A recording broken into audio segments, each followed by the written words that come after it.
కేచరీ ముద్ర అనేది ఒక రతితో సమానమైన రతి క్రీడతో సమానమైనటువంటి ముద్ర. ఎందుకంటే ఈ మాట నేను చెప్పడం కాదు, మనకి తంత్రశాస్త్రానుసారం కూడా ఇదే విషయం చెప్పడం జరుగుతుంది. మనకి ఏదైతే నాలిక ఏదైతే ఉందో అది అంగంగాను, లోపల మనం కొండ నాలిక దాటి పైన ఉన్నటువంటి సన్నటి యోని ఆకారంలో ఉన్నటువంటి భాగాన్ని యోనిగాను వర్ణిస్తారు. దీనికి సంబంధించి నేను చెప్పటం కాదు, మనకి హరిహరానంద గారు మన ప్రజ్ఞానంద గారితో అంటారు. ఆయన ఊరు వదిలి ఎక్కడికి వెళ్ళిపోయేటప్పుడు నేను ఒంటరివాడిగా ఉండిపోయాను అంటే, ఎందుకు నీ భార్య నీకు తోడుగా ఉంది కదా, నువ్వు ఒంటరి ఎలా అవుతావు అంటారు. దానికి ఆయన కొంచెం విచిత్రంగా చూస్తే, అవును నీకు కేచరీ ముద్ర ఉంది కదా, నువ్వు దాంట్లో ఎప్పుడు రమిస్తూ ఉంటావు కదా, అలాంటప్పుడు నువ్వు ఏ రకంగా ఒంటరివాడివి అవుతావు, పరమాత్మతో లయమై ఉంటావు అని. అంటే ఇక్కడ కేచరీ ముద్ర అనేది పరమాత్మతో లయం అవ్వటం అనేది కూడా ఒక రకంగా రతి ఏంటి కలయిక, లయం అవ్వటం కూడా అదే. అంటే మనం అక్కడ ఏదైతే నాలికని తీసుకెళ్ళి పెట్టేటువంటి ప్రదేశం ఉందో, ఇక్కడ ఫ్రిక్షన్ ఎప్పుడైతే క్రియేట్ అవుతుందో, ఈ ఫ్రిక్షన్ నుంచి మనకి మొదట బాడీలో ఉన్నటువంటి టాక్సిన్స్, విష పదార్థాలన్నీ రిలీజ్ అవ్వటం, తర్వాత పాలు, తేనె, వెన్న, రకరకాలైనటువంటి రుచులు రావటం, చివరిలో అమృతం అనేటువంటిది మనకి అనుభవంలోకి రావటం, ఇది జరుగుతుంది.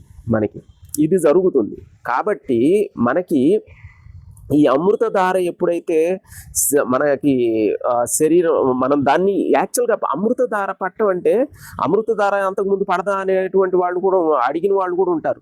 ఏమవుతుందంటే అమృతము అనేది సోమరసము. ఈ సోమరసం వచ్చేసి జీర్ణాశయంలో మన నాభి ఏదైతే ఉందో ఇది అగ్నితత్వానికి సంబంధించింది, సూర్యుడికి సంబంధించినటువంటిది. ఈ సోమరసం వెళ్ళి డైరెక్ట్గా జీర్ణాశయంలో ఉన్నటువంటి అగ్నితో కలిసిపోతుంది. ఆ అగ్నిలో కలిసిపోయినప్పుడు ఏంటంటే అది మనకి హోమం ఎలాగైతే అయిపోతుందో అది అయిపోతుంది, కానీ దానివల్ల మనకి ఏంటంటే దాన్ని ఉపయోగించుకునేటువంటి అవకాశం ఉండదు. మనం ఎప్పుడైతే ఈ కేచరీ ముద్ర పెట్టినప్పుడు ఆ సోమరసం అనేది మనకి వచ్చినప్పుడు దాని నుంచి మనం ఉన్నతమైనటువంటి స్థితికి, అదేవిధంగా అంతర్ముఖమైనటువంటి స్థితికి వెళ్ళటానికి ఇది బాగా ఉపయోగపడుతుంది. కాబట్టి ఏదైతే ఆ రతి జరిగినప్పుడు అక్కడ వచ్చేటువంటి అమృతం ఏదైతే ఉందో అదే ఫైనల్గా కలిగేటువంటి ప్రాప్తి. భావప్రాప్తి అంటే శాంతి, అంతర్ముఖ స్థితి, సమాధి స్థితి ఏదైతే ఉందో అదే ప్రాప్తించేటువంటి స్థితి భావప్రాప్తి. కాబట్టి మనకి ఈ కేచరీ ముద్రకు సంబంధించి మనం ఇంతకుముందు కూడా మనం పంచమకారాలకు సంబంధించి చెప్పినప్పుడు కూడా చెప్పాం, దీని గురించి క్లియర్గా చెప్పాము. తంత్రశాస్త్రంలో కూడా చాలా క్లియర్గా ఉంటుంది. కాబట్టి మనం ఎప్పుడైనా సరే ఈ కేచరీ ముద్రకు సంబంధించినటువంటి సాధన చేసేటువంటి సాధకులకి ఇప్పుడు దాకా చాలా రకాలైనటువంటి విషయాలు చెప్పాం. ఇంకొక ముఖ్యమైనటువంటి విషయం ఏంటంటే, కేవలం వీడియోలు చూసిన వాళ్ళకి ఒక చిన్న ప్రాక్టీస్ ద్వారానే పడినటువంటి వాళ్ళు 6 ఉన్నారు. వీళ్ళు ఏంటంటే పూర్వజన్మ సుకృతానుసారం వాళ్ళు సాధనలు చేసి ఉంటారు కాబట్టి వాళ్ళ కంట పడినాయి. కాబట్టి మనకి ఆ విషయం అనేది వాళ్ళు ఫోన్ చేసి చెప్పారు, మాకు ఇలాగా వెంటనే పడింది అనేటువంటి విషయం, కొంత ప్రయత్నంతోనే పడింది అనేటువంటి విషయం.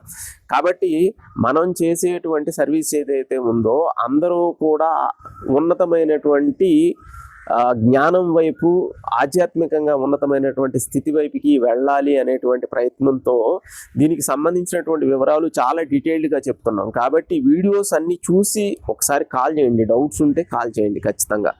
ఎవరైతే క్రియాయోగ దీక్ష తీసుకోవాలి అనుకునేటువంటి వాళ్ళు పైన ఉన్నటువంటి ఫోన్ నెంబర్ని సంప్రదించండి. ఈ వీడియో నచ్చినట్లయితే ఖచ్చితంగా లైక్ చేయండి, షేర్ చేయండి, సబ్స్క్రైబ్ చేయండి. సర్వే జనా సుఖినో భవంతు.